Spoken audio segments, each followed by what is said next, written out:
الحمد لله وحده والصلاة والسلام على من لا نبي بعده اما بعد.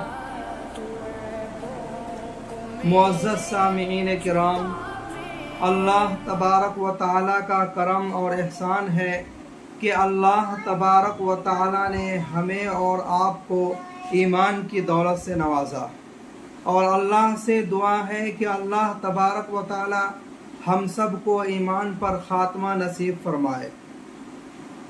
حضرات، بہت سے لوگ ایسے ہیں دنیا میں جو گناہ میں مبتلا ہوتے ہیں، گناہ کرتے رہتے ہیں. کوئی زنا میں مبتلا ہوتا ہے، کوئی چوری میں مبتلا ہوتا ہے، کوئی غیبت میں مبتلا ہے، کوئی چغل خوری میں مبتلا ہے، اور وہ حضرات یہ کہتے ہیں کہ اللہ تبارک و تعالیٰ غفور الرحیم ہے، کسی نہ کسی کو تو معاف کرنا ہی ہے، اللہ ہمیں بھی معاف فرما دیں گے.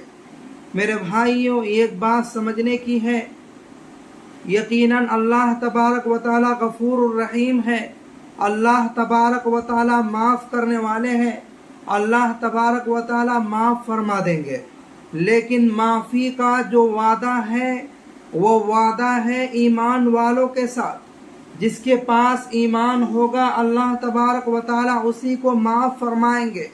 جس کے پاس ایمان نہیں ہوگا اللہ تبارک و تعالیٰ اس کو معافی نہیں دیں گے، اس کو جہنم رسید کر دیں گے. اور حدیث میں آتا ہے کہ قرب قیامت میں، یعنی آخری زمانے میں، انسان صبح مومن ہوگا اور شام کے وقت جب بستر پر سونے کے لیے جائے گا تو کافر ہو جائے گا، ایمان سے خارج ہو جائے گا. یصبح مؤمنا ویمسی کافرا، یہ حدیث کے الفاظ ہے کہ صبح ایمان کے حالت میں ہوگا اور شام میں ایمان سے خارج ہو جائے گا. اور علماء کرام لکھتے ہیں کہ کچھ گناہ کے اثرات جو ہے، کچھ گناہ ایسے ہیں جن کے بد اثرات دنیا میں تو ہوتے ہیں لیکن عین موت کے وقت نظر آتے ہیں، عین موت کے وقت نظر آتے ہیں. یعنی گناہ کرنے والا انسان جو ہے آخری وقت کلمہ طیبہ سے محروم ہو جاتا ہے، اللہ تبارک و تعالیٰ توفیق چھین لیتے ہیں، کلمہ طیبہ پڑھنا بھی چاہتا ہے لیکن پڑھ نہیں پاتا. اللہ تبارک و تعالیٰ زبان پہ جنگ لگا دیتے ہیں، زبان کو بند کر دیتے ہیں. تو اب بتائیے، اگر ہمارے پاس ایمان برقرار ہوگا جبھی تو اللہ تبارک و تعالیٰ ہمیں معاف فرمائیں گے. میرے بھائیوں، اس لیے گناہ کرنے سے انسان کو یہ نہ سوچنا چاہیے کہ اللہ معاف کر دیں گے ہم گناہ کرتے رہے، بلکہ فوری طور پر توبہ کرنا چاہیے. ایک کتاب ہے تلبیس ابلیس نامی کتاب، تلبیس ابلیس نامی کتاب ہے. اس میں ایک واقعہ لکھا ہے کہ ایک حافظ قرآن تھا جنہوں نے اپنی جوانی میں بد نگاہی کی تھی، بد نظری کی تھی. اللہ تبارک و تعالی نے 20 سال کے بعد اس کے سینے سے قرآن کو نکال دیا، قرآن کی دولت سے اسے محروم کر دیا.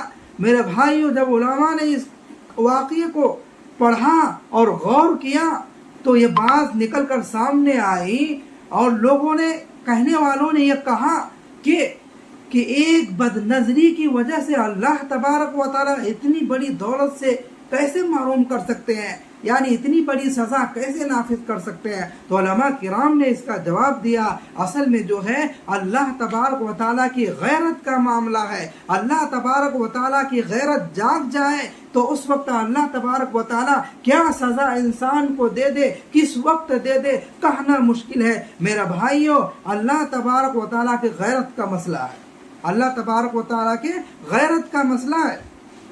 اللہ یہ چاہتے ہیں کہ انسان، اے لوگو، اے میرے بندو، میں نے تم کو ایمان کی دولت سے نوازا، میں نے ہر نعمتوں سے تمہیں نوازا، کھانے کو دیا، پہننے کو دیا، اور تمہارا جو دل ہے یہ میرا گھر ہے، اس میں میری محبت ہونی چاہیے. لیکن تم میری محبت کے بجائے غیروں کی محبت کو بسائے ہوئے ہو.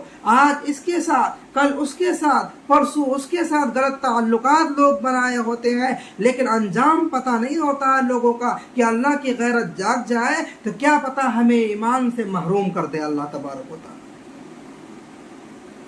کیونکہ جب اللہ تبارک و تعالیٰ بد نظری کی وجہ سے ایک حافظ قرآن کو قرآن سینے سے نکال دیتے ہیں، تو کیا زنا کی وجہ سے، غیبت کی وجہ سے، چغلی کی وجہ سے اللہ تبارک و تعالیٰ انسان کے دل سے ایمان نہیں نکال سکتا؟